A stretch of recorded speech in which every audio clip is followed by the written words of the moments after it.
வந்து நம்ம கனமூல வர்க்கமூலம்ல √4 பவர் n ஈக்குவல் டு 64 அப்படின்னு இருக்கும்.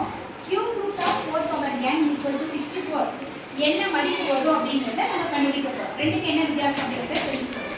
இது வந்து வர்க்கமூலம், இது வந்து என்ன கனமூலம். இது வர்க்கமூலம், இது கனமூலம். சரி, இதுக்கு எப்படிப்பா ரூட் அப்படின்னாலே அதனுடைய மதிப்பு என்னன்னா 1/2. நல்லா தெரிஞ்சுக்கணும். சரியா? ரூட் ஒன்று வந்துச்சுனாலே அதனுடைய பவர் என்ன வரணும் 1/2. ரூட்டோட வேல்யூ 1/2. கியூப் ரூட்டோட வேல்யூ என்னன்னா 1/3. கியூப் ரூட்டோட வேல்யூ 1/3. இதே ஃபோர்த் ரூட் எடுப்பாங்க. பெரிய காலேஜ் எல்லாம் போகும்போது ஃபோர்த் ரூட் எடுப்பாங்க. ஃபோர்த் ரூட்டோட வேல்யூ 1/4. இப்போ இந்த ரூட்டுக்கோட மதிப்பை கண்டுபிடிச்சிட்டோம். ஸ்கொயர் ரூட்னா 1/2, கியூப் ரூட்னா 1/3, ஃபோர்த் ரூட்னா 1/4. இந்த மதிப்பை தெரிஞ்சு வச்சுக்கிட்டோம். இப்போ நம்ம என்ன பண்றோம், இது நம்ம எக்ஸ்போனன்ட்ஸும் கியூபும் கலந்து வர மாதிரி இருக்கக்கூடிய ஒரு சம். அப்போ நம்ம என்ன பண்ணணும், இதனுடைய பவர்ல என்ன எழுதிருக்காங்க 4 பவர் n. இப்போ நம்ம ரூட்டை எடுத்துறோம். ரூட்டை எடுத்துட்டு என்ன பண்ண போறோம், இந்த மதிப்பை போட போறோம் 1/2 ஈக்குவல் டு 64. நான் இன்னைக்கு சொல்லி கொடுத்தேன். இது என்ன விதி? அடுக்கு விதி. என்ன விதி? அடுக்கு விதி. என்ன விதி? அடுக்கு விதி. பவர்லானா என்ன பண்ணணும், அடுக்குகளை பெருக்கணும். அப்ப என்ன வரும் n * 1/2 ஈக்குவல் டு 64. அப்ப 4 பவர் n/2 னா என்ன வரும், என்ன பெருக்கு பார்க்கலாம், n/2 ஈக்குவல் டு 64. இப்போ இது வரைக்கும் நம்ம கண்டுபிடிச்சிட்டோம். அடுத்தது என்ன செய்யணும்னா, இங்க பேஸ் என்ன இருக்கு 4. அதே மாதிரி இங்க பேஸ் என்ன கொண்டு வந்துடணும் 4 கொண்டு வரணும். 4 கொண்டு வந்தாதான் நம்ம விடையை கண்டுபிடிக்க முடியும். சரிங்களா?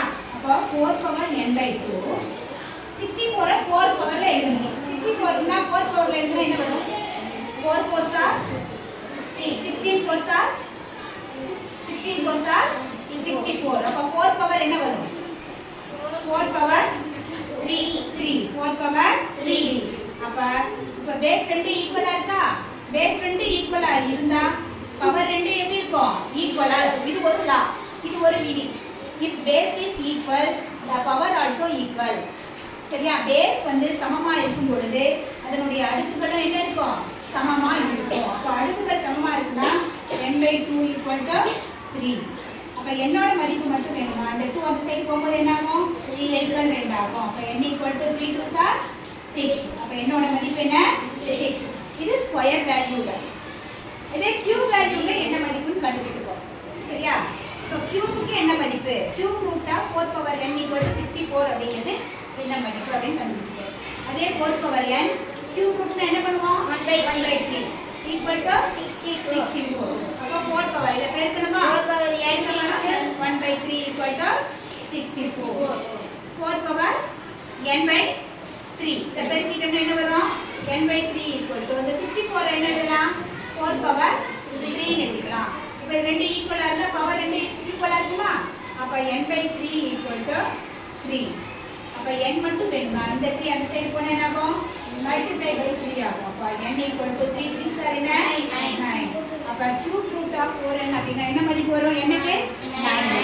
இந்த மாதிரி கொடுத்தா இந்த ஆன்சர் வரும். ஸ்கொயர்ல கொடுத்தா n பவர் n = 6 ன்னு வரும். ஓகேவா?